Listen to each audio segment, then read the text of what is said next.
600 € par mois. Ça paraît normal, c'est une somme que beaucoup de gens considèrent comme raisonnable, une charge mensuelle parmi d'autres. Et pourtant, 600 € par mois pendant 10 ans, ce sont 72 000 €. Mais presque personne ne signe pour 72 000 €. On signe pour 600, et c'est exactement là que tout commence. Parce que la plupart des gens ne prennent jamais la décision de dépenser 72 000 €. Ils prennent simplement la décision de payer une mensualité qui paraît normale. Et quand tu comprends ce mécanisme, tu réalises que beaucoup de trajectoires financières se construisent exactement comme ça. Car les engagements longs ne coûtent pas seulement de l'argent. Ils réduisent les options. Quand une décision financière se présente, notre cerveau cherche une réponse simple. Il ne fait pas un calcul complet. Il ne multiplie pas les années. Il ne projette pas la somme totale. Il cherche une estimation rapide. Et la forme la plus simple d'une dépense, c'est la mensualité. 600 €. Est-ce que je peux absorber 600 € par mois? Si la réponse est oui, la décision paraît raisonnable. Mais cette question masque une autre réalité. Parce que 600 € par mois pendant 10 ans, ce n'est pas une simple charge mensuelle. C'est un engagement de 72 000 €. Et entre ces deux perceptions, la décision n'est plus la même. La première parle de confort immédiat. La seconde parle de coût réel. Et notre cerveau préfère presque toujours la première. Et c'est précisément là que la plupart des trajectoires financières commencent à se jouer. Pas sur les grandes décisions spectaculaires, mais sur des décisions qui paraissent normales. Prenons un exemple. Julien a 34 ans. Il travaille, gagne correctement sa vie et décide de changer de voiture. Il regarde plusieurs modèles. Finalement, il en trouve une qu'il aime vraiment. Le prix est de 48 000 €, mais ce n'est pas vraiment comme ça que la voiture lui est présentée. Le vendeur parle plutôt de mensualité. 520 € par mois. Le chiffre paraît raisonnable. Julien regarde son budget. Oui, il peut absorber 520 €. Ce n'est pas agréable, mais ce n'est pas impossible. Alors la décision se simplifie. Il ne se demande pas vraiment « Est-ce que cette voiture vaut 48 000 €? Il se demande plutôt « Est-ce que je peux payer 520 € par mois ?» Et cette différence paraît minime.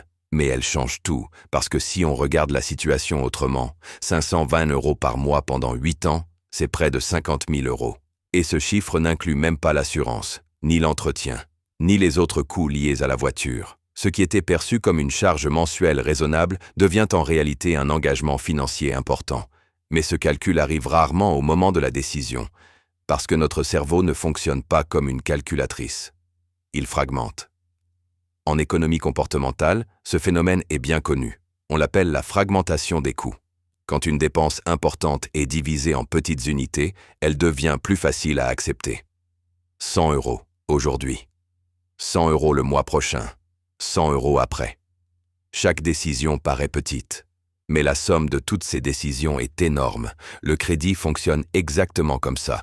Il transforme un montant massif en une série de petites décisions, et chaque mensualité paraît isolée.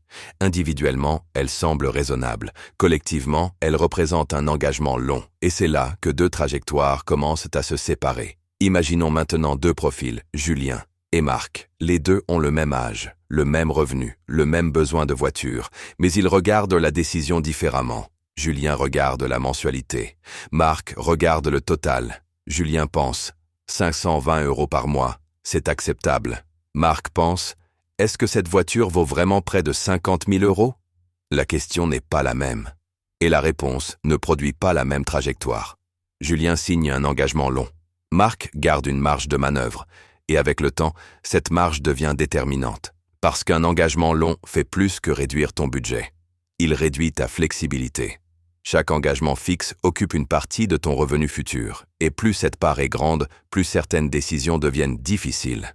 Changer de travail, lancer un projet, prendre un risque, réduire son temps de travail.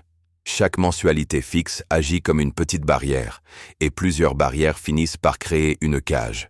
Mais le point le plus important n'est pas seulement le coût de ces engagements, c'est la manière dont ils modifient les décisions qui viennent après. Imaginons maintenant 10 ans. Julien continue à renouveler ses engagements. Une voiture, puis une autre. Peut-être d'autres dépenses financées en mensualité. Chaque décision paraît raisonnable. Mais l'ensemble crée une structure de dépenses fixes. Marc, lui, a gardé plus de flexibilité. Pas parce qu'il a pris une décision spectaculaire, mais parce qu'il a évité plusieurs engagements longs. Et avec le temps, la différence entre les deux trajectoires devient immense. 72 000 euros. C'est une somme que très peu de gens signeraient volontairement, mais 600 euros par mois paraît beaucoup plus acceptable. Et c'est exactement comme ça que les engagements longs deviennent invisibles. Le cerveau ne voit pas le total, il voit la mensualité. Mais la trajectoire, elle, dépend toujours du total. Parce que les décisions financières les plus importantes ne ressemblent pas toujours à de grandes décisions spectaculaires. Très souvent, elles prennent simplement la forme d'une mensualité. Et ces mensualités, répétées pendant des années, finissent par déterminer les options disponibles pour l'avenir. Ici, on ne vend pas du rêve, on démonte les illusions.